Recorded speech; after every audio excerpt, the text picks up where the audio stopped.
The broadcast is now starting. All attendees are in listen-only mode.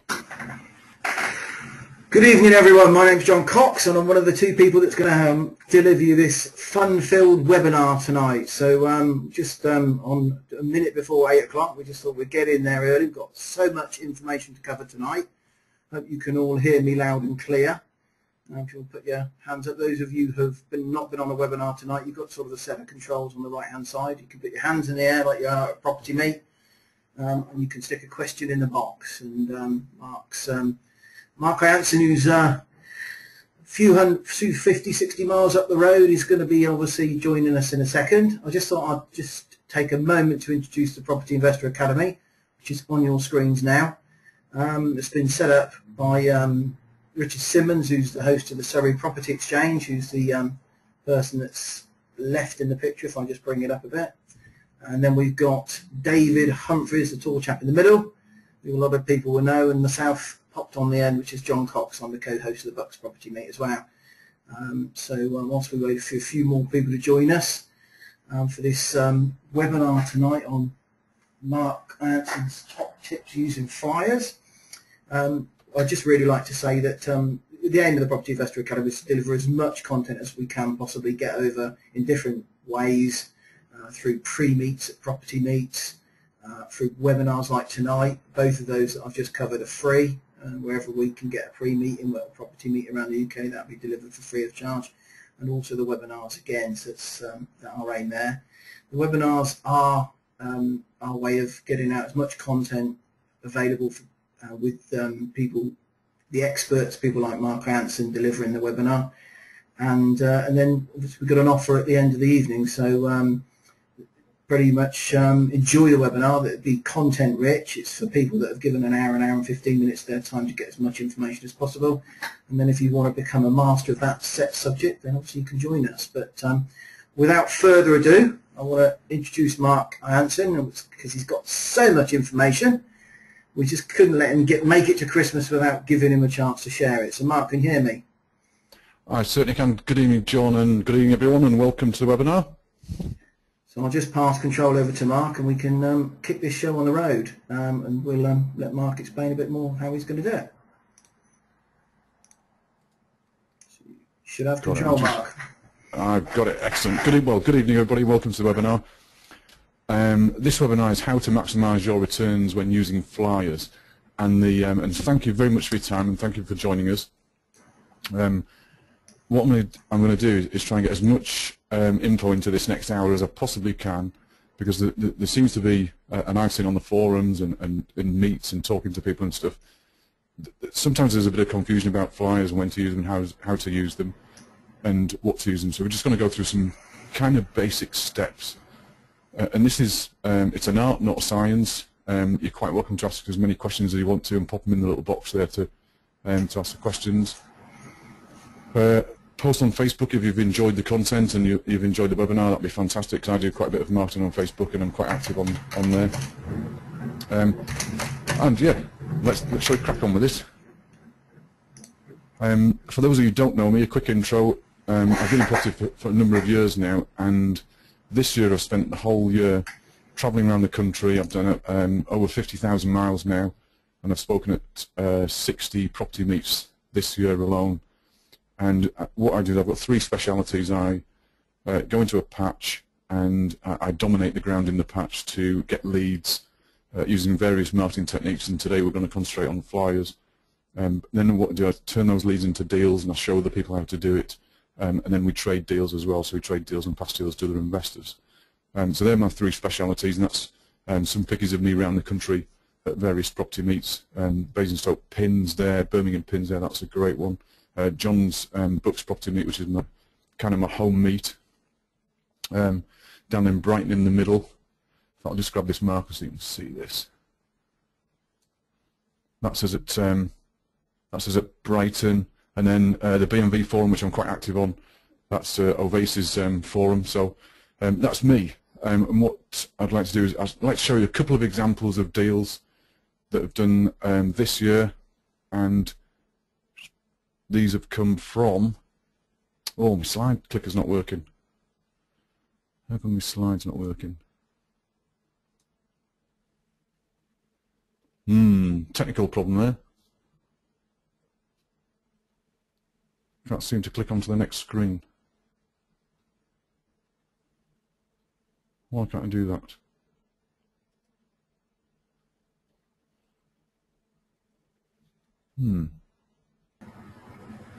Got a technical hitch here. Got it. Right, I'll just... You can tell it's live, everyone. Yeah, we've got a technical hitch. We can't actually go down the screen. Why can't I do that? Press page down or tab. Yeah, I've got tab. Oh, let's go. Nope, it's not doing it. You can tell this is definitely live, can't you? Right, I'm just going to cancel that. Can you still see my screen? Yeah, that's fine. Right, I'm just going to open it up again and open the presentation up. And then go on to... Right, can you see that now? Yeah, it's all coming up. There. Ah, we're there, right there. Let's go then. Right. Someone now we're said- working. Now we're off. Someone's actually said it may be due to the highlighter, but try that in the future. Right, could be. Right, we're using one screen now, so it should So work. thanks for that, Mark. So, brilliant, thank you. Right, so this is one deal that I've done, which is I do two types of deal. I do lease options and I do BMV deals. Below market value offers.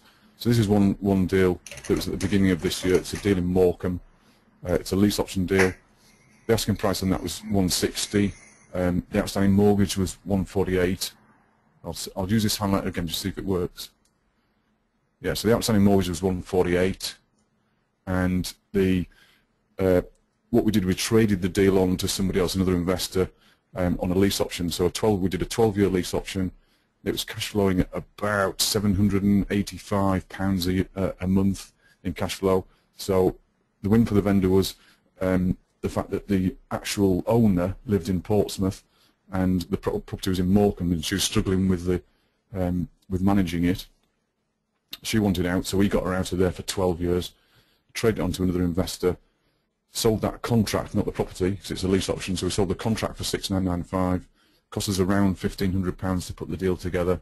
We made a net profit of £5,500, which was pretty much for a trip down to see the vendor, sign the vendor up on the deal, and make a marketing pack up or a brochure up to present it to our clients, our list, and then we sold it on through that. So that's a typical type of deal. So we try and win for everybody in the deal. So the win for the vendor was the distance. It was a troublesome property to manage.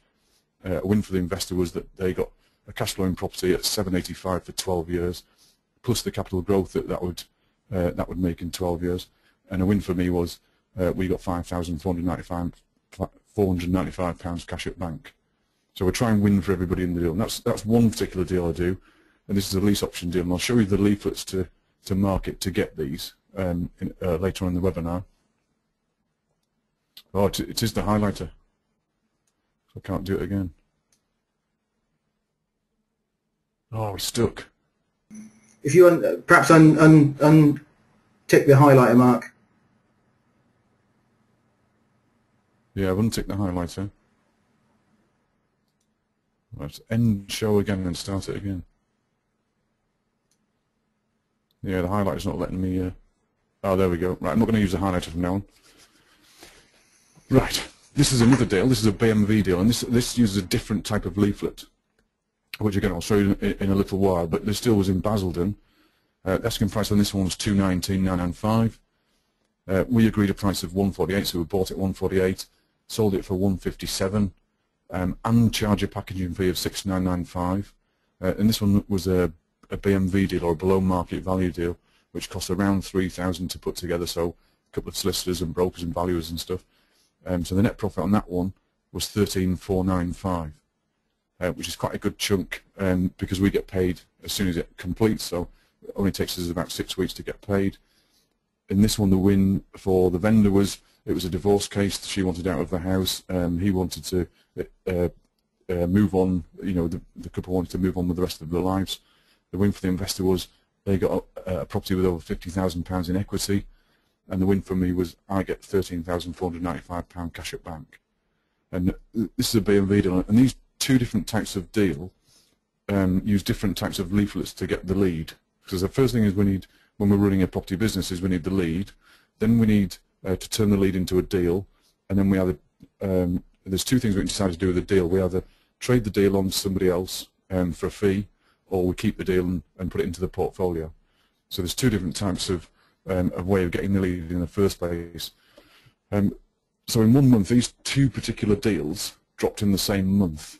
So that made us £18,990 net profit in 1 month. And both deals together took us around 8 hours work.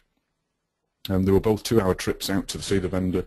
One was in Portsmouth, that was the top deal there. And then the Basildon deal was 2 hours from me because I'm based in Northamptonshire. But it made us £18,990 in net profit for that month. So it's very profitable when it goes right. And some deals don't make quite as much profit as that, and some deals make a little bit more. But it can be very profitable for you doing this sort of role.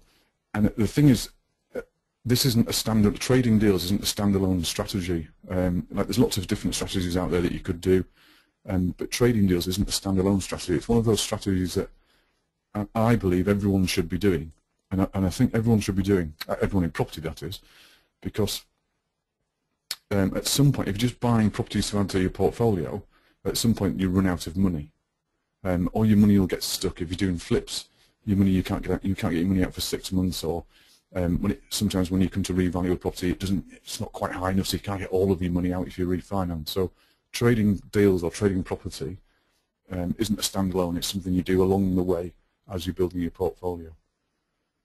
So let's get on to the content, shall we, as quick as we can. How to maximise your returns when using flyers and leaflets. And this is only one part. There's actually 3 different bits to dominating your ground or being on the ground and marketing, but this one is one of those. I'm going to go through that one tonight. We're going to give as much content as possible, so I'll crack on.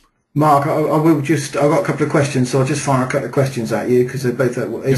Please explain packaging fees and costs, sure, and who do you use to package the deals? There's a couple of questions coming in from Gus and Ian. So they're sort of semi-related, aren't they? Really? So right.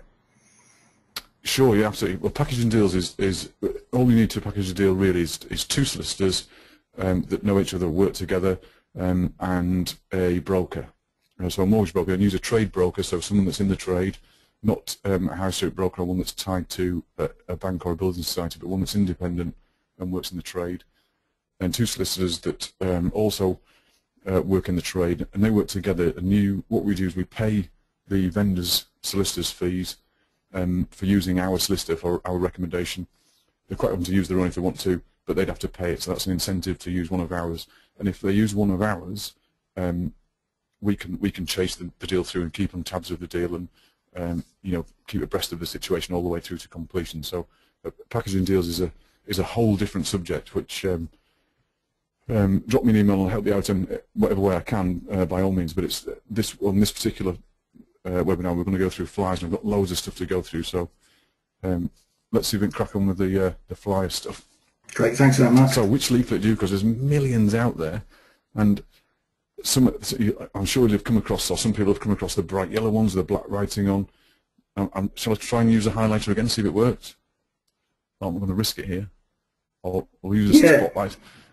Some people might have seen the yellow ones. Can you see that? Can everyone see that? Yeah, that's perfect. So the yellow ones. So the yellow ones out there.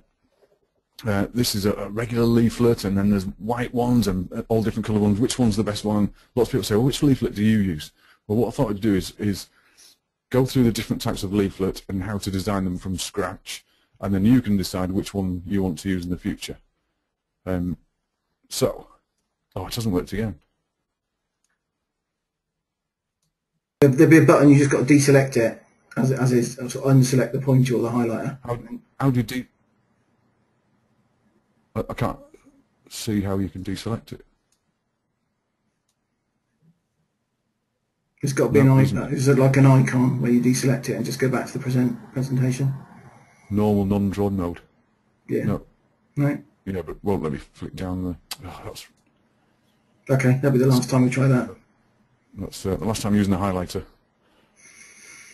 Right. first of all, let's put the leaflets into two camps. Let's put them into ugly leaflets and regular leaflets. And the first one on the left, sorry there's no highlighter there, but on the first one on the left, that's an ugly leaflet, usually drawn by hand, or quite often drawn by hand, and then printed as a leaflet on bright yellow, on a bright yellow background. So that's an ugly leaflet.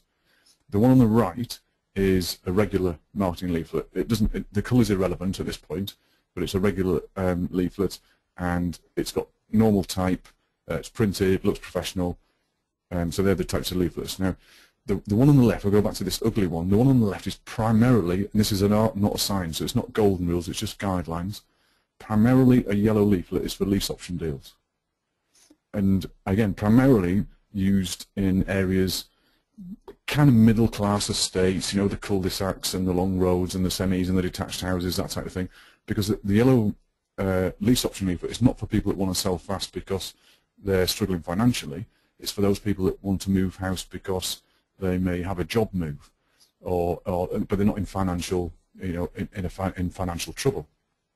So they're the ones in. There's still an urgency to move, but they're not strapped financially or not in a financial black hole, as it were. So they're the ones on the left, and the ones on the right, they're leaflets primarily used for BMV, for sorting BMV leads. So they're the ones that are people that might topple over financially, and that's why you'll see on here. Let's see, can the audience see the mouse? Yeah. Yeah, I can. Yeah. Right, I'll just use the mouse, and that's a lot easier.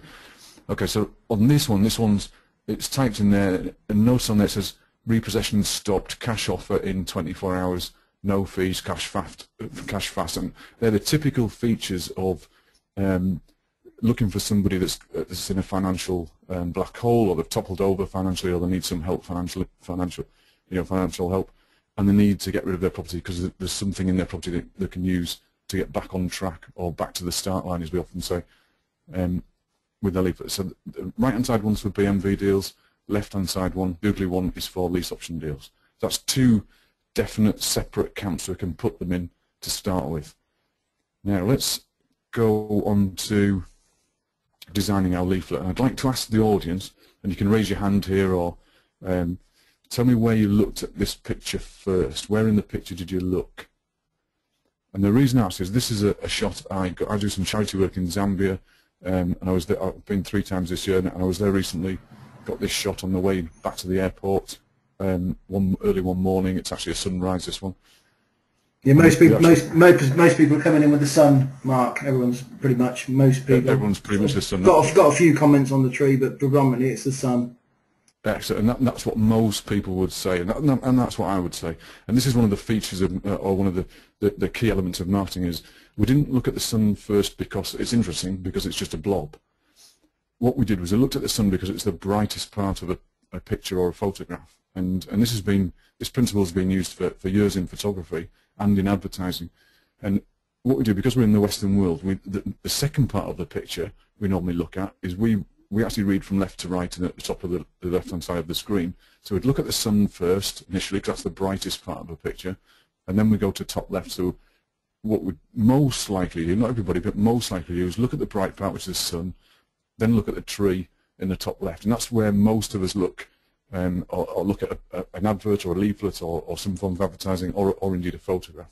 And that's the basic principle on the start of the design of a leaflet. So, if we've got that principle in our minds, then we can use what's called the AIDA model to construct or design our leaflet. So the first thing, an AIDA model is attention, interest, desire, and action. So the attention grabber is at the top. That's the biggest part of the text, and that's the grab them, that top left part of our sunrise photograph. The brightest part was in the middle, and that's just colours. So we grab them in the middle, then we go to top left where our attention grabber starts. Then we build some interest and desire through the middle of the leaflet with features and benefits, and then a call to action right at the bottom of the leaflet, right at the end, which is, and the only reason for putting out a leaflet is to get a phone call, to get a lead. So it's a call this number now, or call number, and that should be as equal as the size as the attention grabber at the top. So we've got a big attention grabber and we've got a big call to action. Hope that makes sense for everybody. If that's not clear, by all means ask a question. So let's look at a leaflet. This is not the finished leaflet yet. This is an example of construction. So the brightest part of the leaflet is in the middle, and that's the white part. So that's where is where we'd look first. And what the border's doing, or what that black part of the leaflet is doing, it's protecting our leaflet from all the noise around it. So let's say that was it was viewed in the street, for example, and there's trees and cars and buses and traffic around us. That bright part of the leaflet draws the eye into the leaflet, just like a photograph, draws the eye into the centre and keeps the eye where we want it.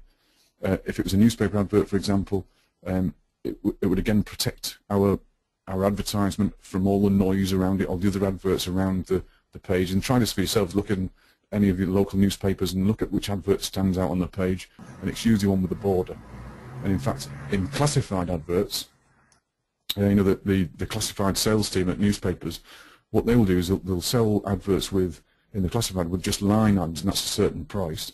If you want a border around it, that's an extra few bucks above what the lineage is, because they know that a border advert attracts more calls and it's better. So we always use a border advert if we can do. So we're in the middle, then we go top left. Yeah, go for it. Yeah, got a couple of questions. From Sandra, do you change the words, phrases on each leaflet? And Alison also said, do you include all of the content on every leaflet? Yeah, I'm actually going to go through that, yeah. We do change, and I'll show you what, that's commonly called split testing, so there's an official word for it, and I'll show you a few common phrases, or a few phrases in our leaflets that we change to split test our leaflets. So yeah, we do, absolutely, yeah. But what was the second question? Did you change, do you include all of the detail on every leaflet, sort of, I suppose, the bullet points and everything like that? Yeah, we do. Yeah, we do normally, and again, I'll show you some actual examples of leaflets and stuff. And what we'll do is later on is I'll show you some good ones and some bad ones as well. So, or not really bad ones, but ones to improve, and you'll get exactly why they need improved after you've seen some of these. So, great. Sure. Have you also had any experience? I know someone in papers used to print the advert upside down because obviously that stands out. Have you had any experience with that? I do. Yeah. I must confess that's a bit of a gimmick. And it does work, but it doesn't work on the little classifieds and the small ads and stuff. Yeah. It works more when you've got an upside down one in the middle of the page. It's actually around twice the size of all the rest of the ads around it. Right. Okay. But yeah, it is a gimmick. Does work. Yeah, it's worth trying. So we've got on this particular one, we've got offer on your property in 48 hours. That's nice and big and bold, and you can't get really better than black and white to be big and bold, and you can actually see it. Then we've got, and that's the attention grabber at the top. So we've got our attention grabber, that's in there, so we're following the ADA model. Next thing is building a bit of getting the interest story, which is purchase agreed within 7 days, completion or date to suit, solutions to suit, clear debts, make a fresh start. So bit of interest there. And build a bit of desire. It's a local company, it's a free valuation, it's free legals, it's free advice, all circumstances considered. Brilliant. And then a call to action. And if you notice, the call to action on the bottom of the leaflet is nearly as big as the attention grabber at the top. And we've followed all those four things. We've followed the ADA model, attention, interest, desire, and action, all in the one leaflet. And we've used the bright part of an advert to draw them in. We've bordered it so it protects the advert from the outside world. Now we've got the basics. What we can do is we can add a bit of flair and a bit of imagination, and we can split test, which is another thing that we can do to test our leaflets' effectiveness. So on this one, we've actually changed the attention grabber. And I'll go back to the last one. Offer on your property in 48 hours, or are you tired of paying a mortgage? And that's all we've changed. We've changed one little thing on our leaflet. And the reason for that is because we can send out both of the leaflets using the same delivery method to the same area but on different weeks, and we can test which one gets the most calls. And we can test all the time. And if we go slightly low down, I'll use the mouse here. This one says 7 days, and this one says phone. We might use the word call, and we might change a few of these things. So I am tired of paying a mortgage, do we want to complete in 48 hours or 7 days? This one says 7 days. And do we call or phone? And we change them around on every, not on every delivery, but every few sets of deliveries. So that's why that's a good argument. Go. Just got a question on that, Mark. Presumably, obviously in the split testing, then you're delivering the same amount of leaflets to exactly the same postcode area. Well, I only operate in one postcode area, so I operate in quite a small, tight patch anyway. So, but yeah, you're absolutely right. What I do is I pick an area of about 4,000 houses, and I deliver, and I split them up into 4 groups of 1,000, and then dump 1,000, 1,000, 1,000, 1,000 week by week. And what that does, it after 7 or 8 weeks, they've all had a couple of leaflets now. Then I can start to split test and see which one gets more calls when I change words on the leaflets. And there's another reason for this as well. There's another thing that's kind of essential. I use a local printer, and I use one that's local on patch. It's one that I can talk to. It's one that I can get to know. And also, I actually go through this form of presentation or some of this presentation so that he knows what I'm trying to achieve. Because you can order leaflets on deals from eBay, and lots of printers worldwide. I did used to use a Polish company because it was actually cheaper to order the print and the leaflets from Poland and get them delivered here than it was to get a printer here to get them printed and me pick them up, which seems strange, but anyway, but they weren't quite as flexible in the split testing because they couldn't change things around quick enough for me to order new ones. And I don't order masses at once, because my leaflet is out there on the patch. I only get 1,000 at a time anyway. So a local printer is absolutely fine for this, for doing it. So we've changed. This is a split test leaflet, so we're changing the title on there, or the attention grab on the top of the leaflet. That's all we're changing on that one. We may change the colour. That's another way of split testing. And also, see down here, we've changed phone to the word call, to see if that makes a difference. On this one, on our leaflets, we use a local number. I was going to say a local number against a mobile number or a national number. Absolutely right. In the old days, we used to use 0800 numbers, and we all did because it was free and everyone thought it was free. But nowadays, no one really believes it's free, and the people that do call very often call them from mobile numbers anyway. And it's not free from a mobile anyway, because it's either included in your package or you pay for the call. So, but what a local number does, it actually gives the impression that you're local, you're on the patch. And I'm not trying to make a brand. I'm not trying to build a national brand company out of this. I'm actually, I want to be the local friendly guy, or the local friendly company that operates in the area and solves people's problems and gets them out of property or financial holes with their property. So it's always a local number. And this particular one, and if we notice on here, this is 506060. This is a code for Northampton because it's a patch from Northampton. And this one, the 506060, is because it's incredibly easy to remember because everyone knows the code. So everyone in this area knows 01604. All they've got to remember is 506060. And it's written like this. It's not written 506060 because that would be harder. 506060 is a platinum number, so it's an easy one to remember anyway.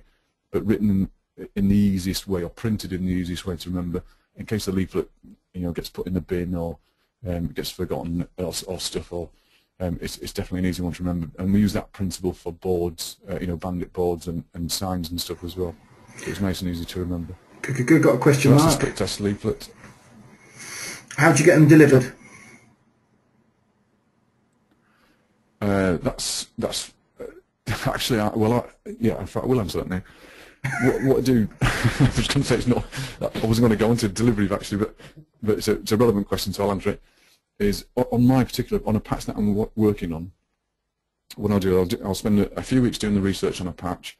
When I've done the research, then I'll find a patch and I'll get an OS map.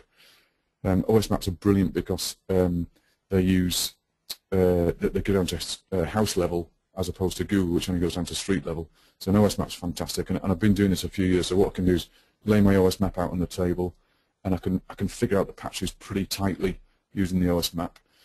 Then what I do is go into the Royal Mail's door-to-door service, and because the Royal Mail has got all the streets in the patch. They've got all the we call them doors actually, but they've got all the streets and all the doors in the area. And I wouldn't get them delivered by Royal Mail because they charge roughly double what I pay my guys. But what I do, once I've got all the streets and the numbers, and I'll show you how to do this, it's not a technically difficult thing to do, and it doesn't cost anything. But once I issue my guys with the doors, I'm ready to pound an area or to dominate an area. But I go in myself and deliver the first few weeks of leaflets. And I do that because I'm doing more research, I'm figuring out the area, I'm seeing the people on the street, I know I'm getting to know the streets and the numbers, I get to know which ones are for sale, and then I can also recruit my leafleters from the patch. So my first 3 or 4 weeks of being in a patch, when you recognise the guys straight away, they're all about the place during the day. There'll be some of them carry the granny trolleys, the granny shopping trolleys full of leaflets. If you walk up to them and offer them or ask them if they want to make 35 quid a thousand delivering leaflets, and it's cash in hand, a lot of them will bite the hand off. And if they're delivering for a takeaway or a chip shop or some other type of business that's non-competing, it's no hassle to carry your leaflets as well as the other person's. Just another question: how much impact, or does it make any impact with regards to having your leaflet put through a door on its own against the leaflet put through with sort of, like, as you say, 3 or 4 non-related products and services? In your experience? Brilliant question. Right. Normally what I do is if you meet a leaflet on the ground, usually they're only delivering one. The guys that do multi-drop are normally the postal guys. The postman will get paid extra to do, or the post office get paid extra for delivering leaflets in groups, or they're called multi-drops. Personally, I wouldn't recommend that because the post office charge you about double for delivering the leaflets. They're about £60 to £70 an area per thousand, and I'm paying my guys on the street £35 a thousand, and they're either just delivering mine or they're just delivering mine and one other, and my other one is normally a takeaway or some form of non-competing business. So the impact, I think, of getting, I think at home today we got 6 leaflets through the door today, which is quite a lot for a day, but we're coming up to Christmas, so a lot of people are delivering at the moment. But the 6 or 7 leaflets went, as I'm sure the audience can imagine, that they went in the bin. So personally, I wouldn't do multi-drops, but 1 or 2 leaflets at the same time, that doesn't make too much of a difference. I don't think personally. But again, this is an art, not a science. So great, thanks for that, Mark. The stats, the stats on marketing. The marketing geniuses in the white coats will say, if you get a 1% response rate from a leaflet drop, you're about right. Now I kind of disagree with that because, one, it's about there's kind of 4 things that influence your responses, and that's, one is your leaflet design, which we're going through tonight to make sure we've got the kind of optimum design for a leaflet. There's other marketing that you do on patch as well, not just from leaflets, because there's things like bandit boards, there's advertising on garage forecourts and wherever there's boards out there. There's leaflets and signs and cards and stuff in businesses, and we use a little system called a reverse tack sticker, which sticks on the inside of a business window. I won't go through that, not tonight, but that's another type of advertising. The delivery method, so you might be using a leaflet company to deliver, and they might not manage them as tightly as you do, and also the delivery management. So I can guarantee I'll get more calls if I deliver my own leaflets than if somebody else delivers them. If a national leaflet company, I've heard some horror stories from the national deliverers that you don't get any calls, and when you phone up to complain, they will actually tell you that your leaflet wasn't very good, and that's why you didn't get a call. So you've got to, the stats, ignore the men in white coats, the marketing geniuses, is you do your own stats from your own patch, and you test all the time, and you change stuff all the time to make your own stats up. Because the marketing people that will say 1% response rate, that's really for a national campaign, not for a local guy on the ground. Just a couple more questions, Mark, just to keep you on your feet, as we like to do. Question from Paul: okay. How long would it take someone to deliver about 1,000 flyers? And then also another question from Anne is, would it make sense to deliver them on Sundays and bank holidays, so yours is the only leaflet or flyer being delivered? So absolutely, if you can get the leaflets to work on Sundays and bank holidays, fantastic, because that will be the only one usually. So that's a brilliant idea. on 1,000 is it's about 8 hours work, but you wouldn't expect a leaflet to work 8 hours just delivering leaflets. That's a long time to pound the streets. So you'd probably do half day, which is about 500 leaflets. And when I'm in patch normally, I'm a bit geeky like this. Is that I'm an ex-paper boy, so I use my bike, not a mountain bike, it's a racing bike because it's nice and light, and I'll do my leaflets on my bike as I'm going around my patch, because I'm still doing research at this stage. If it's a brand new patch, on my bike I can usually get through about well, I've done 800 in a day before, which is, I mean, that's on my bike, so it's a little bit quicker. But yeah, 500 in a day is pretty good. So yeah, and our leaflets, we only give out 1,000 doors. We call it doors. I don't mean to be too technical, but we give out 1,000 doors at a time and no more, because if you get, the more leaflets you give out, you will have leaflets going in the bin, without a doubt, from your leafleters. No matter how tightly you manage them, some will end up in the bin. And the more leaflets you give a leafleter in one go, the bigger mistake it'll be if you lose them all. One guy in North London, I was actually with him doing a leaflet drop a few weeks ago, and he got 120,000 leaflets printed. He gave a chap £600 to deliver 20,000 leaflets, and the chap came back 3 or 4 weeks later, I'm not sure how long, but 3 or 4 weeks later, and asked for another 20,000 leaflets and another £600, yet would not add a call, which to me just says they all went in the bin, and he wasn't managing it properly, and it should have been a lot tighter than it was. So the guys only get 1,000 leaflets at a time, and that's, even if I throw all 1,000 in the bin, at least it's only, I've only lost 1,000 leaflets, which is, you know, £35–40 and a day's wages. So it's not a big mistake to make, and it's bearable. So couple more before couple more before you move on. Sorry, but you know, hopefully the more questions we got, the more it helps people, which is the main aim. One from Basin is, what's, if any, what is the best time of the day to have the flyers delivered in your experience? And also, I suppose the $1,000,000 question: if you delivered 1,000 flyers, what's the average completion for a BMV and lease option deal? What's your average stats for inquiries per 1,000? I suppose it's probably the best from Mark. I must confess that's different in every area. Right. I don't mean to be vague, but if I'm on a patch, and I'll give some a very this is very ballpark, but you've got to decide your own figures. That's the main point. Is if I go 1,000, 1,000, 1,000, 1,000, and keep going around the patch and keep going, sometimes I get a call in week 4. Sometimes I start to get calls in week 7. Different patches work different ways. But by week 7, I've usually done a couple of deals. I've got a couple of deals not completed, because that's a little bit unrealistic, but I've got a couple of deals on the table. The quickest I've done one is a deal in 28 days, which is sometimes on the tagline on training, I'll say a deal from a standing start in 28 days. They're not usually completed. It takes about 8 weeks to get a deal through to completion, so it's not quite as instant as that. But 28 days is the fastest, and week 7 is not the slowest, but kind of the average. So if you start delivering in an area, then 1,000 per week, and getting them out there. If you've got more money to throw at this, then by all means put more out there and get them quicker.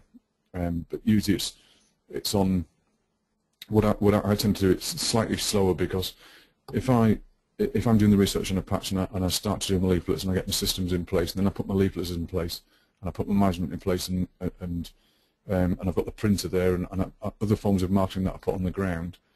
Then what I can do is, once I've got that patch and the systems in place sorted, I can then just bolt on another patch, which is usually next to it. So I can just bolt on another patch and then start, and then now I've got 5,000 or 6,000 houses, and then before, you know, a couple of months later, I've bolted another patch, so I can do, you know, I've got quite a few houses, you know, quite a few houses in there, so I've got a nice big patch, a nice chunky patch to work on, and I've already got my systems in place that I've been doing right from the start. Did that answer the 2 questions? Just, I'll find out in a minute, but carry on. Sorry to sort of butt in there, but you know, I suppose the more questions, the more we all learn, isn't it? Really? No, carry on asking me. Yeah, if we go off track and run out of time, we run out of time. That's all right. So we've split tested on this one. And both Paul and Buzzin say great. Thanks for that. So brilliant. Okay, yeah. Fantastic. Got it. So this is a split test leaflet. We've changed the colour. We've changed the top sign. What we tend to do is change one thing on each leaflet as we're going. We don't change 2 things. On this one, I've just done it for illustration, but we've changed the one selling house quickly is changed, and we've changed the colour on the leaflet as well. So, but you change one thing at a time normally. There's one tip there, quick tip, is we only learnt this recently, if I'm honest, and that was if we put the word repossession too high or in the attention grabber at the top, it does reduce your call rate quite substantially, because anyone that's in a repossession procedure might not know they're in a repossession procedure until much later on. So the guys that are 1 or 2 months behind in the mortgage payments, which you might catch as a lead on a leaflet drop, if it says the word repossession, they don't know they're in a repossession procedure yet, because the bank letters are all nicey and want to help you at this point. So then they might not call at all. And so what we do is we only changed this year, is we've moved the word repossession a lot further down into the interest and desire sections of the leaflet, which is, I'll show you, which is these two. We've moved them to these 2 sections rather than have them in the attention grabber at the top, because for those reasons we want to get as many calls as possible, because the whole point of a leaflet is to get the phone call, to get the lead. So that's one quick tip there.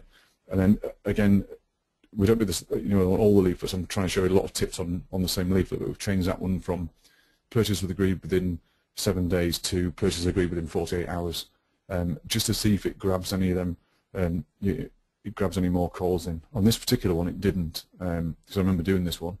It was the 7-day thing used to work better than the 48-hour thing, but again that's just on one particular patch, and it's up to you to split test your own leaflets to make sure you're getting the most calls. Again, just another, you can use any colours. This one's a mixture of normal marketing and the ugly marketing colours, and one for another one that's slightly darker on the top and the bottom as well. So now we've got the basics. Let's look at some actual leaflets. The reason for this is just a quickie, Mark. Basics of design. Go. Yep. Have you ever used like an SMS on the ads rather than a phone number? Like, I suppose, text help to whatever. I presume that's from Warren.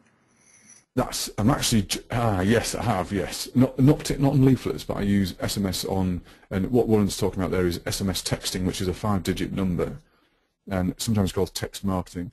And we don't use them on leaflets, but we use them on bandit boards, and that's probably not for this webinar, but bandit boards are we use bandit boards in the patch as another part of the marketing, but I'm actually doing a video at the moment where I'm going to go out in the dark and put a load of bandit boards up. We use text marketing them because if you put bandit boards up in any area, the council will fine you, and in our area the fines are £80. So every time you put a board up with your own number on, what the council do is they ring up and they ask who you are. Of course, you want to promote yourself as a local businessman that's buying property, so you'll tell them exactly who you are and your business address and how long you've been doing it, all that sort of thing. And then the next day, what you find is a fine for £80 landing on the mat. So what we do is we use the text. It's a 5-digit number. We use text cell to a 5-digit number on the bandit boards because the council don't trace, or they can still trace them, but it's a 2-step trace in effect. So you're 2 steps removed, so you're slightly harder to trace than your own phone number. So yeah, we do use SMS on advertising, not particularly on leaflets. Great, thanks for that, Mark. Let's look at a couple of examples of leaflets. Now we've seen this one earlier on the presentation. Again, it's got the white in there, or the light colour in the middle there to draw your eye in, so it's the border's protected, or the actual leaflet's protected from the outside world or the noise around the leaflet. We've got an attention grabber on there, which is fast cash for your property. Then we've got our interest and desire building in here, and then we've got a call to action here. So that's the mark of a decent leaflet. So that's one. Another one here is again we've got the bright part in the middle to protect the advert from or the leaflet from the surrounding noise. We've got sell house fast, which is a great attention grabber, and then we've got call this number, the call to action, right on the bottom in quite big letters right along the bottom. So that's a good one. This one again. Now if you notice the call to action is in the middle of the leaflet here, which maybe not. I'd maybe put it at the bottom in big letters, but not too much of a problem because we've got the bright bit in the middle here, and then we've got the unable to sell, we can help. We've got the good attention grabber here, and we've got the interest and desire built here, and then a call to action. Although this one's in the middle, that's not too much of a problem. That's quite a good leaflet. Another one. When I've screen grabbed this, I've cut the number off the bottom, but the number was on the bottom of this one. But we've got the bright bit in the middle there, nice and yellow, they've actually put the attention grabber right in the middle in the bright bit as well, which is fine because that's the first place we'd look at the leaflet anyway. We're in the brightest parts, that's not a problem. Then actually on this one I've cut it off when I grabbed it, but the number was down here and that was a nice big number as well. So these leaflets are following the rules, they're following the ADAM model, they're following the right lines. Another one, this is actually a split test leaflet because this one here is actually the same as that one there. Does everyone see that? So that one there is actually the same leaflet as that one there, the same house. So we've got the bright part in the middle of the leaflet, bright part in the middle of that leaflet, so that the leaflet's protected from the noise around it. We've got two attention grabbers. We've got sell house fast, so it's a split tested leaflet. Sell your house fast, which is you know, they just changed the wording on that, and then we've got a call to action on the bottom there after they've gone through the interest and desire building here. So, and on this one we've got a call to action there. So these are good leaflets. Yep.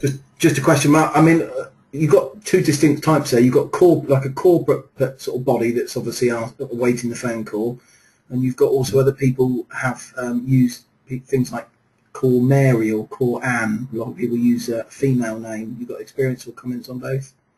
I'm actually going to go on to that, yeah. Because personally speaking, in my mind, these are good leaflets. These are good, professional, excellent leaflets. The corporate and the local business. So that's maybe a more corporate one, and that's maybe a little bit more local. I'm actually completely happy with them. There's a school of thought that says we'll go ugly marketing, and I'll go into some ugly leaflets in a second. On these ones, though, these don't have any names on at all. So this is for BMV deals. We're helping people that need an eviction stopped or a repossession. They need a quick sale because they've toppled over financially. They need to sell the property reasonably quickly. So these are for BMV, you know, BMV leads effectively. Now, lease options are slightly different, which I'll go into later on because they're the ones that usually use a girl's name on the leaflet, and I'll go into the reasons why we use that and how we do it. Okay, so this one I use BMV leaflets, and normally, sorry, go on. I was going to say, you've got a question from John here. I mean, you've got any experience with the leaflets that are on the screen now? Which one works best? Yeah, these ones are the ones to go for really, because they're absolutely brilliant, superb leaflets, and you can get all these ones that are all supplied by. These ones are supplied by Mark Walker, good buddy. He runs a Birmingham property meet. They're at smartpropertyleaflets.com. You can get these. He's put a deal on where I think normally the price is about £109 for 5,000 leaflets, and he'll do them at £99 for 5,000. You can have these exact templates because he's supplied them for me to show you tonight. So there we go. Excellent. Thanks. You can have the exact leaflets. Okay, so that's some examples that are good. Let's have a look at some examples that could do with a little bit of work. So this one is a leaflet. Notice on this one it's got no border. And if you look at it, your eyes can kind of wander away from the leaflet. You can kind of wander off the page somewhere because it's not kind of a definite, there's no definite attention grabber there. It just says the word problem. There's no bright colour to draw you into the leaflet and to keep your eyes into the leaflet. So your eyes can kind of wander off the page. There's no border or light colour. And the attention grabber is problem, which if someone doesn't know they've got a problem, then it's not really an attention grabber for their property. So that one could do with a bit of improvement. The call to action is okay, the call number is okay, that's big enough, but there are a couple of faults there. So that's one a leaflet to improve. On this one, this is the attention grabber is fantastic, but then there's no interest and no desire, and the interest and desire should be built in the middle here, and then the call to action at the bottom. So maybe it should go in the middle, and then a couple more features and benefits of that particular deal, and then the attention grabber, the call to action here at the bottom of the leaflet. The size is okay, but it should be at the bottom of the leaflet. And of course, it's an old-fashioned one, so it's using a 0800 number, which we kind of don't use anymore. So they're ones we can improve on and make them a little bit better. This one again is we've got the attention grabber. That's not too much of a problem. That's nice and big. There's no border. There's no bright colour to protect the leaflet from the outside world, and you can kind of wander off the page a little bit. the number's not big enough, so the call to action is not big enough on the bottom, and we don't bother with logos on our leaflets particularly because we're not trying to build a brand here. We're not trying to build a a national presence. What we're trying to do is get some leads, and they're usually a one-hit lead because once you've done a deal with a client, it's a one-time customer. You don't do a deal with the client again, and certainly not for a few years anyway. So we're not trying to build a brand here. We're just trying to build a to get a one-hit lead, as it were. And this one's actually quite good. Apart from it could have had a border, and that would have been a perfect leaflet. It's brilliant. The tagline's quite good. The attention grabber, the interest and desires there. That's built in brilliantly. The only thing I would improve here, probably take off the take off the logos. We don't need that, and then put this right across the right across the bottom of the leaflet. Call to action nice and big. And if you remember that when we design the leaflet, the call to action should be really as big as the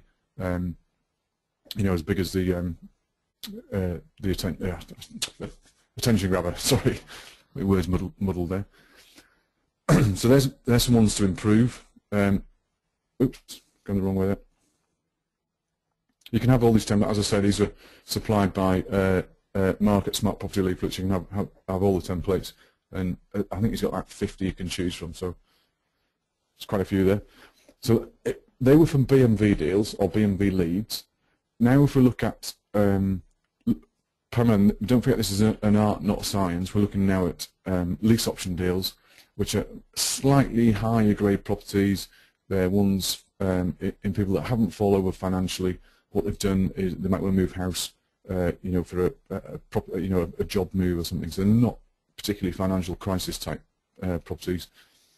This one, most ugly ones use bright yellow. It doesn't show up too well on this screen, but they use absolutely in-your-face bright yellow. And we're talking really as bright as you can possibly get it. I mean, luminous if you can get hold of it. It's slightly more expensive to get luminous. It's not. Is it called? I think isn't it called canary yellow? Canary yellow, that's the one. Yes, canary yellow, bright as you like. Don't need a border on because the brightness is the thing. It's brighter than the surrounding area anyway, so it holds you in. It holds your attention in because of the brightness, and that's the point of these types of leaflets. They're usually handwritten. They nearly always involve a silly drawing on them of a house, nearly always.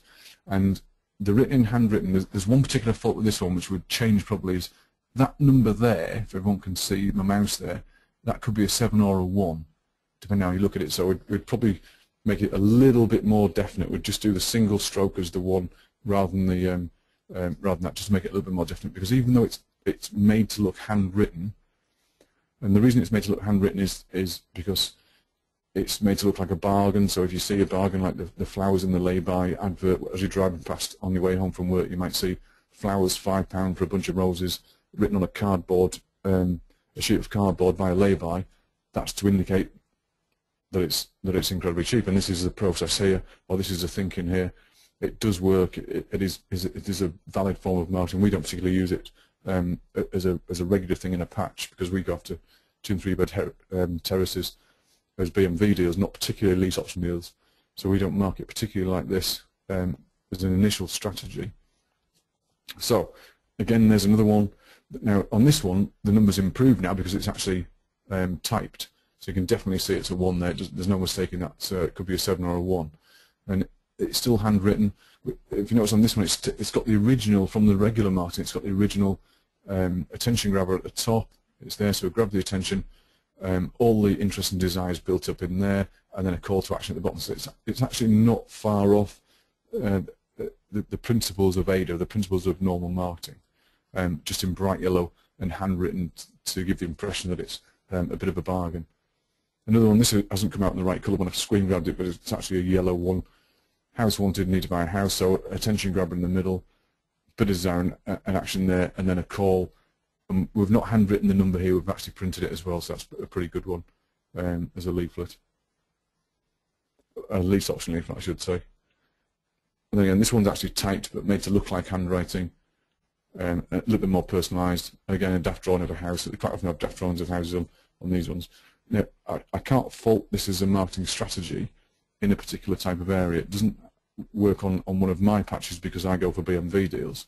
And if we notice the name on these, the name There's an argument to say you should put a girl's name on a leaflet, and this is the type of leaflet you would put a name on because it's supposed to be handwritten, it's supposed to be personal. There's an argument to say you should put a girl's name on a leaflet. It depends, in my view, it depends on your ethics. I don't put any names on my leaflets because I think if you put a girl's name on your leaflets just to get a call, you're actually lying to your vendor before you even start the deal. And again, it depends on your ethics. If you are going to put a girl's name and use this type of marketing, you are going to put a girl's name on, then the best advice would be that you use a 2-syllable English girl's name. That's the one that gets the calls, like Tracy, Sarah, Emma, that type of thing.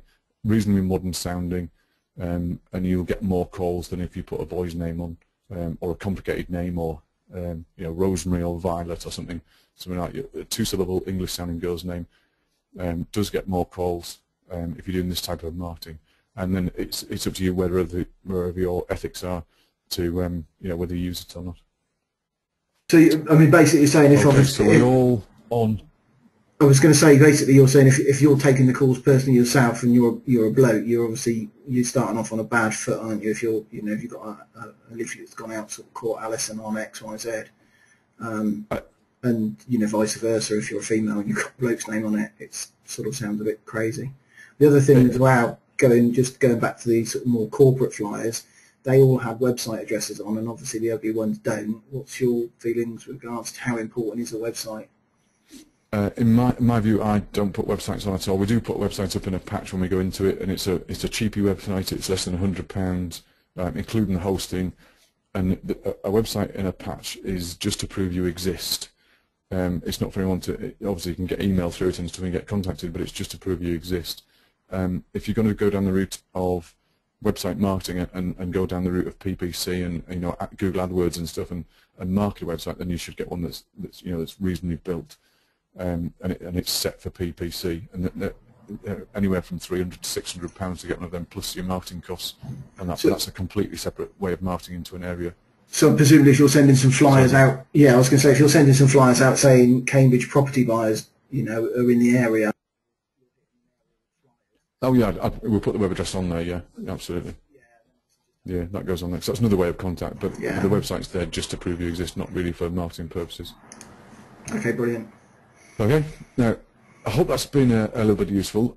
What we're going to do is, if you'd like to take this a little bit further, because leaflets, marketing in a patch leaflets are actually, they're only one strategy of marketing in a patch, and it's not only the leaflets that get you leads in an area, it's all the other stuff that gets you leads as well. It's the reverse tack stickers on the inside windows of businesses, and there's a couple of reasons we use reverse tack.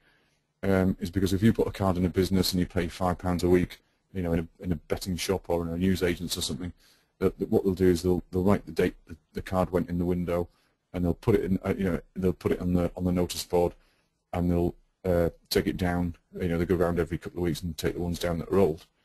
If you use reverse tack stickers, you can get the sticker on the window, which means your advert's working or your marketing's working for you 24 hours a day, or as many hours as people are walking past it.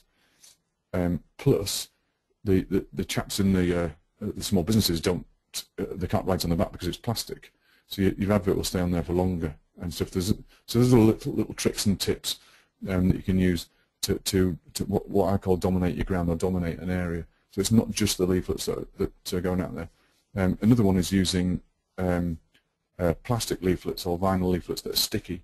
And when I was describing earlier where we've got a patch of 4,000 houses and we do 1,000, 1,000, 1,000, 1,000 week by week, is what we can do is we can, when our leaflet is in week 3, delivering these week 3 leaflets, we can employ another leafleter in week 1 or on the week 1 patch, and he can follow the bin man round and he can stick leaflets to the bin. And these are sticky plastic leaflets they're not waterproofing, they're actually weatherproofing, because ink actually, most ink will stay on plastic for longer if it's wet, but in the sun they fade incredibly quickly unless you use weatherproof ink. But they can stick on the bins and no one complains about stickers put on their bin. It's brilliant. So it's a great way of keeping your name in it, or keeping your leaflet in the area and in view. And don't forget, and we're kind of aware that if a guy actually does get annoyed with it, doesn't want it on his bin and puts it in the bin, when he comes out the next week to pull his bins out for the bin man, of course your stickers are all over everybody else's bin anyway. So it keeps the kind of, it's a more sticky way, excuse the pun, but it's a more sticky way of keeping your leaflet out there and seen for longer. So there's quite a few more ways of getting leads. Some of them cost money, some of them don't, but there's loads more ways than just delivering leaflets. If you pay a guy just to deliver a load of leaflets and don't get a call, that's when people come back to me and tell me at property meets and on forums and stuff that I tried leafleting weeks ago or years ago and it didn't work. And that's normally because the marketing wasn't up to scratch in the whole area, not just the leaflets. It's not normally the leaflet's fault that we didn't get any leads. And we can go to any Chinese takeaway or Indian takeaway or pizza shop or chip shop or any of these sorts of businesses, and they've relied on leaflets for the last 20 or 30 years. So we know leaflets work. It's just on the management of getting them out there and stuff to get them. So if you'd like to take this a little bit further, then we're running a one-day training course on the 26th of January. And one-day training courses throughout the country cost around $497. There's 92 people on the webinar at the moment. We've got 8 places left. We've been marketing this for a little bit, and the 8 places we've got 8 places on the 26th of January, which is Saturday, to go a little bit further. And I'll show you what we're going to do on that Saturday, because it's quite a comprehensive day. What we're going to do is go through a 4-week plan to get you leads from a standing start by day 28. I've only put 3 weeks up there, and I've left a few blank, a few of these blank on there. So I don't want to give away all the material in the webinar, because that'll be a bit foolish. But we'll go through all the steps and stuff to take from starting from scratch from day 1 on a patch. We'll do the research for you, and I've got a couple of videos I'll show you as well on the day of research that I've done when I've gone into a patch. And there's a couple of little tricks you can use to do research in a patch before you can start week 1. Then get into week 1, and I'll show you exactly what to do step by step, day by day, up to day 28, until you've got a deal on the table. It's going to be a cracking day on the 26th of Jan. I'll show you how to qualify leads when you get them, and we'll do a couple of role plays. I'll give you the scripts, you'll get the role plays, and we'll have a little bit of fun because we'll actually do it in real time. So we'll call a lead and try and qualify them. We can call each other imaginary from across the room, and that's a little bit of fun because there aren't any vendors in the room, so we'll mess it up a few times. And I still mess it up now. I mean, I've been doing this for quite a long time, but I still trip over my own mouth when I'm talking to vendors. So we'll have a bit of a giggle about it. But the more we giggle about it and get it wrong, the less chance of getting it wrong in front of a vendor and messing up a deal, which is, could be worth £25,000–30,000 to us. So it'd be a bit of a giggle and a bit of a laugh. We'll make some appointments, and I'll bring in some practice leads. A few people can make appointments with vendors, or go through the scripts of making appointments with vendors, because the whole point of getting a lead is to make an appointment to see a vendor. We can make the appointment, go see the vendor, and again we'll have a bit of a giggle doing it because some people get tongue-tied when they talk to vendors, and especially if it's your first time. I'll bring in some practice leads, and we can make some appointments, so we'll go through that as well. Excuse me. And then we'll do the vendor visit model, or the lead closing template I call it, which is what to say in the house, how to say it, when to say it, to turn that lead into a deal that you can either keep or you can trade. And they're the two kind of vital bits, because you can choose to keep it and take the equity in the deal. And I do 2 types of deal, as you're probably aware by now. I do lease option deals, and I do below market value offer deals. So there's 2 types of deal you can do. I'll run through how to say and what to say, to get those 2 types of deals. And you can sit in the house after that we've done the day together. You'll be able to sit in the house and confidently say to the vendor, we'll either buy the house, or we've got people that will buy the house for you, and walk out with a deal with a signed piece of paper that says this is your deal. And I'm not kidding. There's no better feeling than walking out of a house with a signed bit of paper saying I've got a deal. It's a fantastic feeling. I mean, I still love it now, and I've done loads of them. But you will absolutely adore doing it once you've done it once and you've been successful. I can guarantee you'll give me a phone call saying, I've got one, and stuff, because everybody does when they've been on a day. We'll go through the legals and everything you need, all the contracts and stuff. You can use my power team if you want to. I'll introduce you to them. So when you've got a deal ready, you don't need to worry about having the solicitors and stuff and the brokers. They're all ready to hand, which you're quite welcome to use. And also it's an introduction email, and so look, this person's come through me, and we do quite a bit of business with them. So you'll get all that on the way. So you've got an instant power team there to do it with. It's important to secure your deals before you send them out, and we just had a case on a forum where someone's been punting out deals that weren't quite theirs. I'll show you how to protect your deal for yourself, protect it so you get paid, because everyone wants their money. I'll show you the options or lockouts and heads of terms and stuff, all the contracts, they're all available. If you want to trade the deal on, I can show you non-compete clauses and non-disclosure agreements and stuff. As I say, all the paperwork and all the contracts will be available on the day that you can take away with you or get electronically. As I covered earlier in the webinar, the reason for selling deals on isn't a standalone strategy. It's any deal that is either out of your area or out of your kind of patch.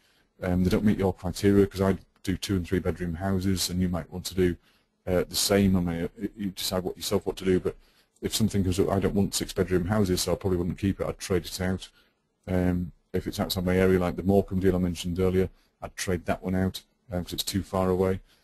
And trading deals, one, it increases your income and your cash flow, and it also helps you raise deposits quicker.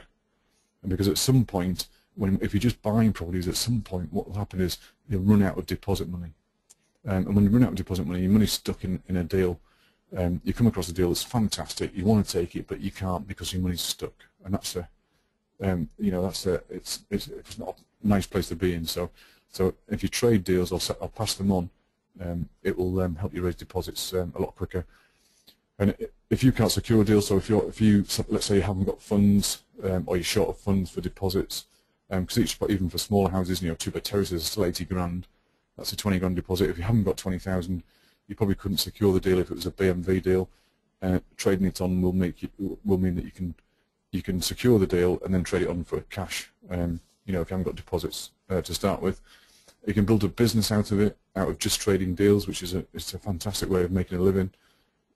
It's securing more deals if you do it right from the day, and you can build an extended brand. I've got a reasonable brand throughout the country for trading deals, and I'd like to do more of them. So, yeah. So they're the reasons.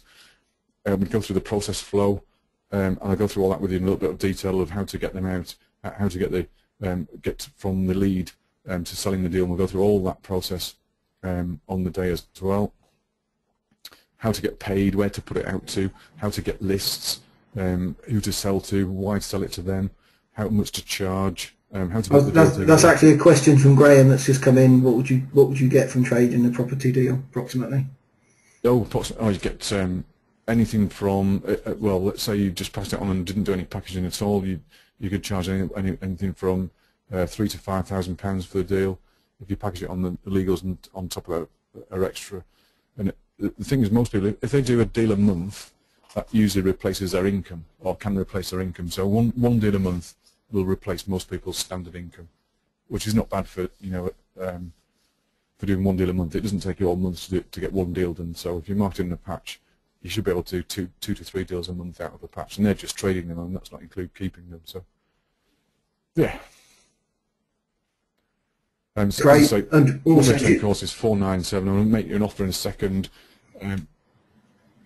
Someone was saying, well, presumably you get a copy of all the adverts that you've got and scripts and etc. like that. And I mean, is lunch provided? Someone's cheeky. Yeah, all the scripts are provided, and what we'll do is not only provide the scripts, what we'll do is run through them with you, and we'll role play a few as well. Because there's nothing better than actually having a bit of a practice when you're with them. You don't have to remember any of this stuff, but it's good to have a bit of a practice while we're on there. So yeah, absolutely, you can have all the scripts and use all my scripts, because I mean we've used them for years. So perfect welcome to all my scripts. Great, thanks a lot. So this is what we'll do on the day. We'll do how to get leads calling you. We'll go through leaflets, we'll go through boards, we'll go through signs, we'll go through cards, we'll go through areas, and we'll set each person's area up. So if you bring a ordnance survey map to the day, I'll actually go through it's not a personalised day with you. So it's in your patch, it's your area, it's not my patch, it's not one that's an example, it's going to be your patch in your area, and we'll help you set that up as long as you bring a map with you. Please don't bring an A to Z road map or anything like that. Bring an ordnance survey map from Waterstones, because they're only about a £5, and we'll pick the patches out together so you know exactly what to do. But we'll go through leaflets as I've just gone through tonight a little bit, but you know yourself now. Go through the boards, like bandit boards and signs and cars and stuff, which is fantastic. All the scripts and legals are involved. The power team's there if you want them. Nuts and bolts and mechanics of the deals. I'll go through so you can do one right from start to finish. How to sell unwanted leads and deals. You can sell them as leads or deals. You just make more money if you do them as a deal, but it takes you a little bit longer. Where to find the people to sell on to. I'll go through that so you've got an instant list of people to sell on to. How to put the systems in place, so CRM, website, we'll put them in place for if you need them put in, or show you how to do it from a minimal expense, because everything I do when I set up a patch is from free, so that's what I'll show you how to do. Replacing your current income in 30 to 90 days isn't impossible. I'm not saying it's easy, it is simple, but it's not easy. You've got to put the work and effort in to do it. But doing one deal a month, it's quite easy to replace an income. I have to say quite easy. It's easy to replace an income. And of course, my property sourcing manual is available on the day, and you can take that away with you, which is set into 6 chapters of exactly where it's into 6 chapters of finding, securing, and selling deals on. So there's you can have all that. And you will get addicted. I must warn everybody now, if we do this day, you will get addicted to doing these deals, and they will become the building blocks for a property business, because it is quite a good way to earn a living, and it is quite fun doing it, and you don't need to take every deal. And I'll do an example and show you some role plays where I'll try and force you down. I'll be the vendor, and I'll try and force you down a route to make you desperate to do the deal. You don't have to take every deal at all. You can choose which deals to take and which deals to do. So we'll go through all that as well, and you will get addicted to it, I promise you. Well, it is. There's 8 places left on January 26th. It's Saturday. 92 people on the webinar. Includes all this. So includes the day, which is 199. The lead flowchart at 49. And these things are all on my website, and I sell them to sources out there. The trouble conversion rate templates £49. The legals and contracts are £49. I think they're about £20 each we charge for them. Property sourcing manual is £49, and we've sold about £6,000 worth of them in the last year. Lead qualifying scripts, £49. There's 100 examples of newspaper adverts, because you want to mix in leaflets with some newspaper adverts. They're £29, and they're sold on my website, and I'll send you a link over to the website so you can see for yourself. And you've got access to my database of 24,000 to market your leads out to. If you get a lead that you can't, if you put a deal together that you can't take yourself, so we can actually sell it for you. So the day's got a total realistic value of $497. Got a few people asking the venue of the place, Mark. I don't know whether you want to cover that or you want me to. Yeah, it's actually that room there, which is in the Holiday Inn at Maidenhead, where the Berkshire Property Meet is. It's in the same place.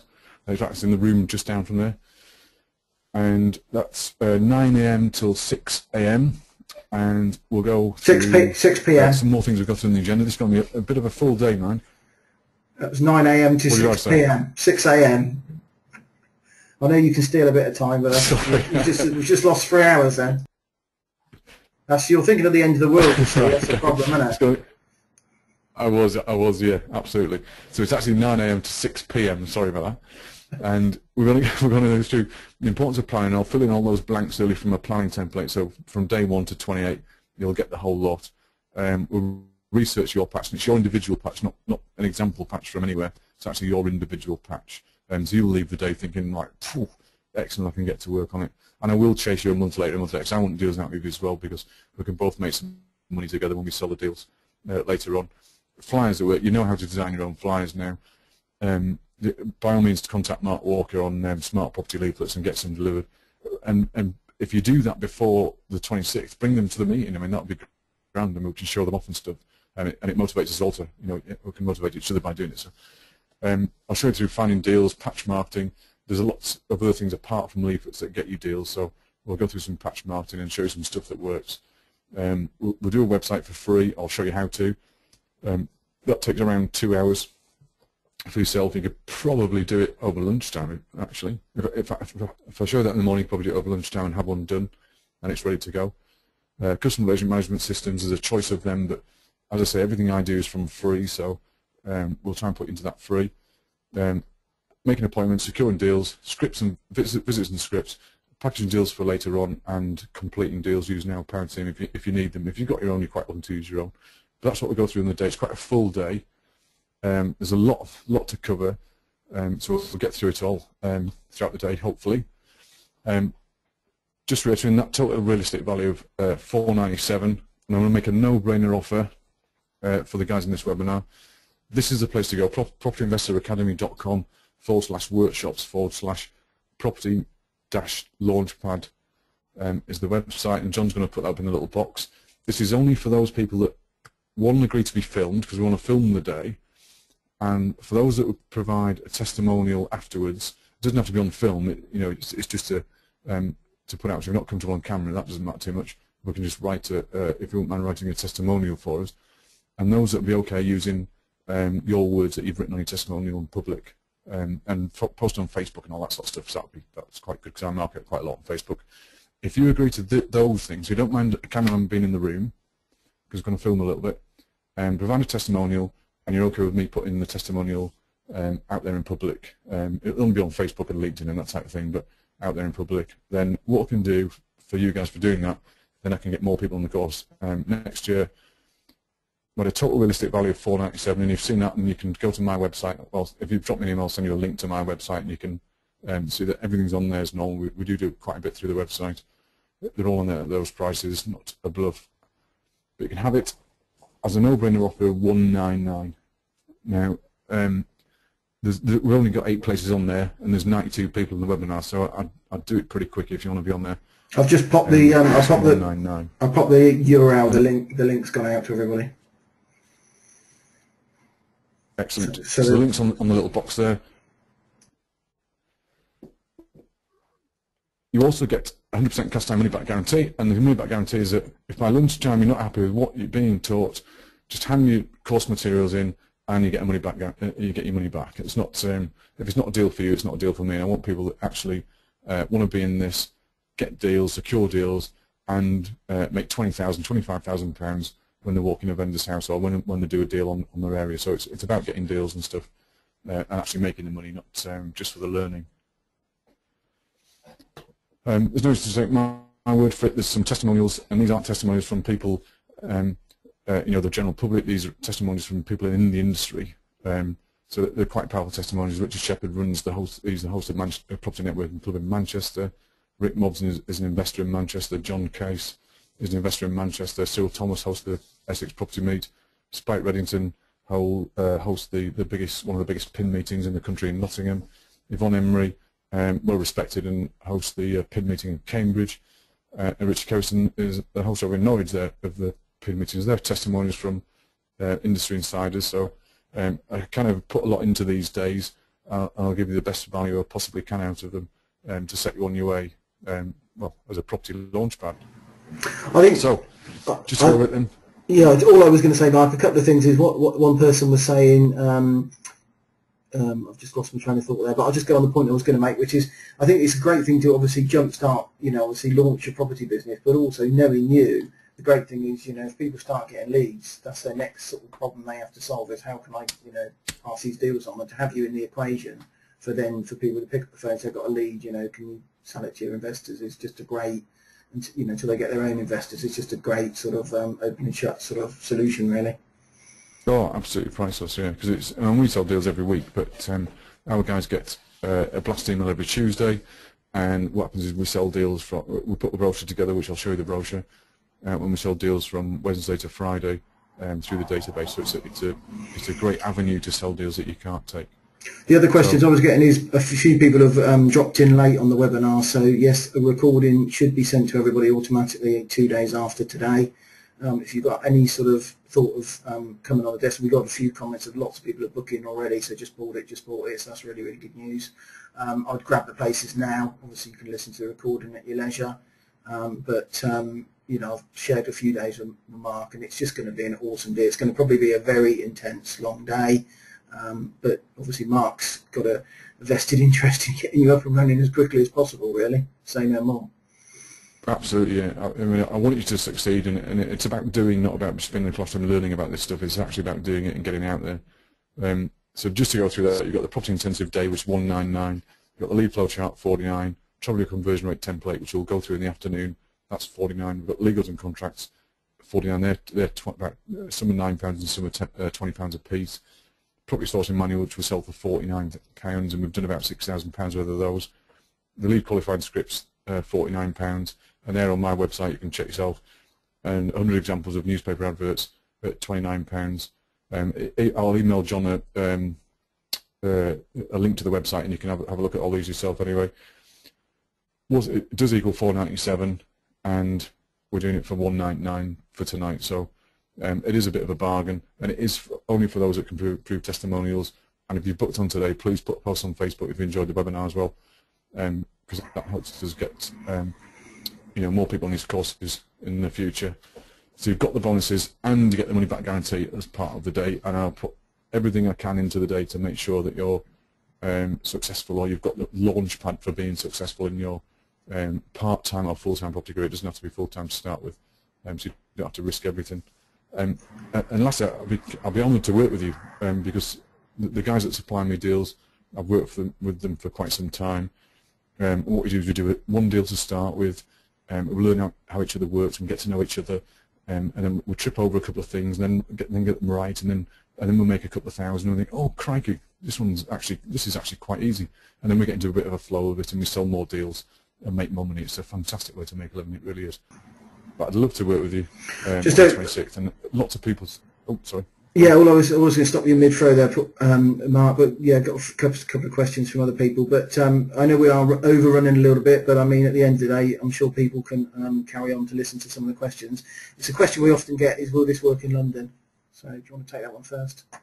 Yeah, I've got a guy in London now working in North London. He's doing it successfully, and we're selling deals. So yeah, absolutely. It's not the discount that you work outside London is around 25%. That's the kind of magic marketing figure, and inside the M25, as a not a golden rule, but just a guideline, is we only have to work to about 15%, and we'll still sell the deal okay. And 15% is not that bad, not that bad a deal to, not that bad or bigger discount to get off to secure a deal. So it's inside London you've got to work to slightly different parameters, and also there's lots more lease option deals inside the M25 than there are BMV deals, and lease option deals work really, really well. And the two things I do when I'm in a house, I must confess I don't do any of this fancy stuff. There's some newfangled techniques that are out there.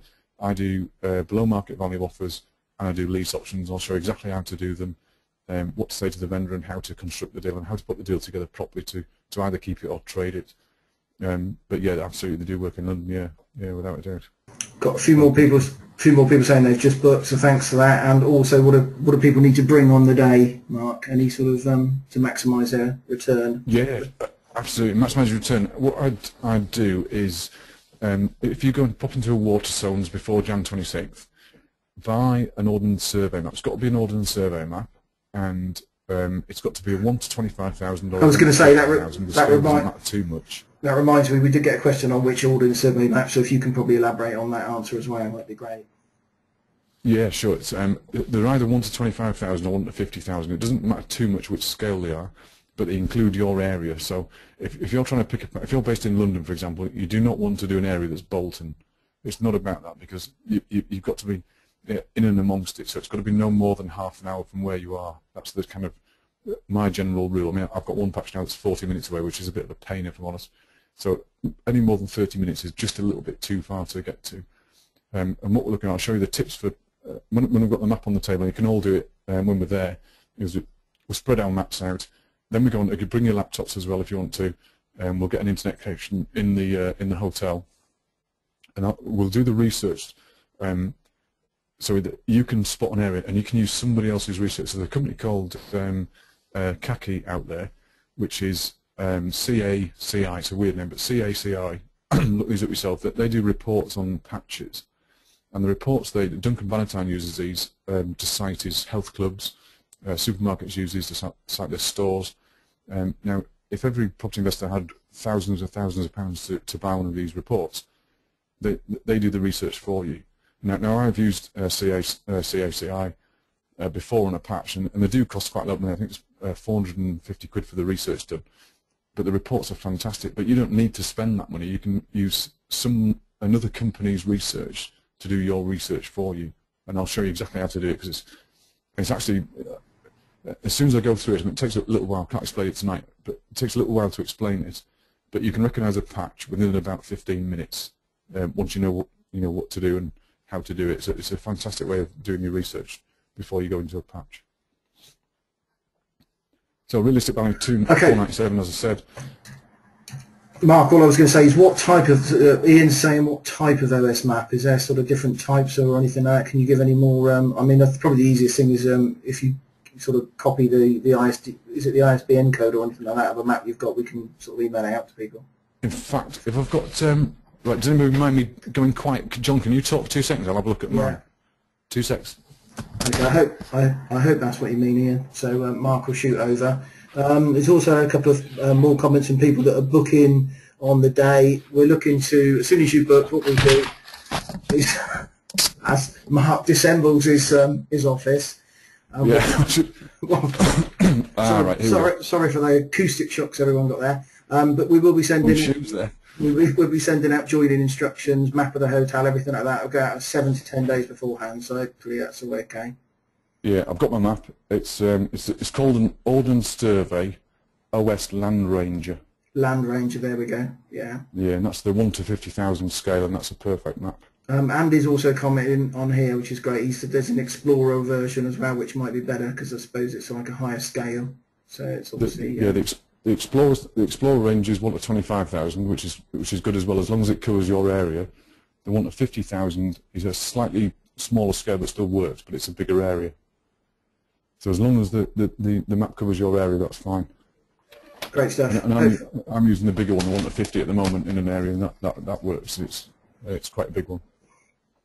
That's it. We'll have to do a webinar on audience survey maps, I think.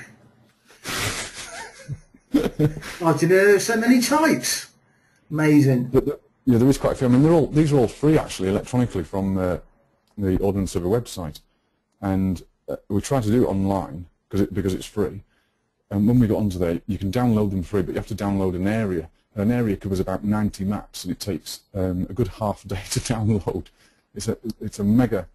I mean, they are good maps, but I've gone back to using the paper ones because they just work, and they're only £5, and it's dead easy. So they're the best maps to get. The Land Ranger. I mean, I'll put this on an email on the joining instructions anyway. But the OS Land Ranger is the one to get. Okay. Sounds good. Realistic value 497. That's all on my website. I'll send John a link. We'll all get it. It's 199. And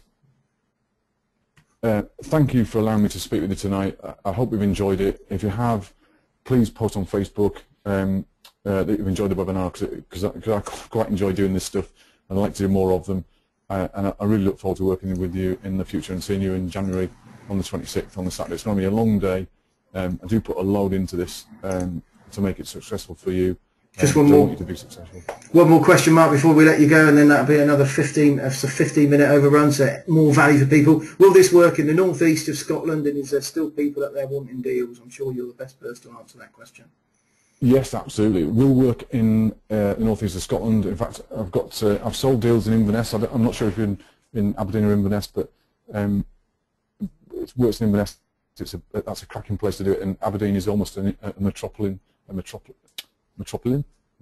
city. There's lots of money in Aberdeen, so it works there as well. Outside those two main city areas, it's a little bit more sketchy. So I'd try and get into the Aberdeen or Inverness area, depending which one you're in, obviously, because they're a couple of hours or an hour apart. But certainly in the cities it works. Yeah, without a doubt. Stuff. No, that's it. Brilliant. I think that's pretty much it, really.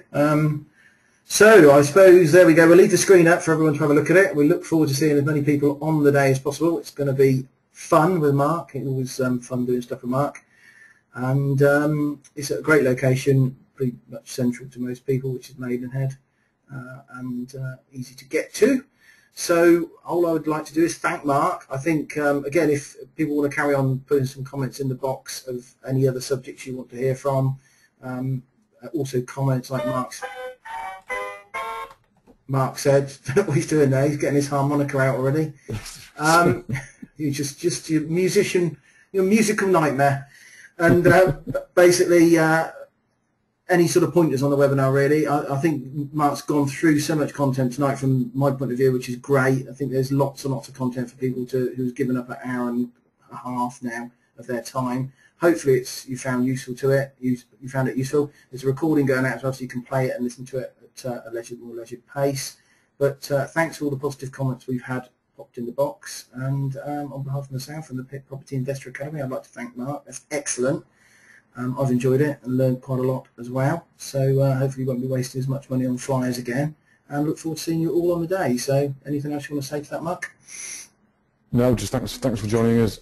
I've enjoyed it. I quite like doing this stuff anyway. You can probably tell. It'll be a fun day, a good day, and well, look forward to seeing you all. Yeah, Merry Christmas, and if we don't speak to you before that, a Happy New Year. So that's from everybody, and we'll catch up soon. Great. Thanks very much, everyone. Good night. Good evening. Good night.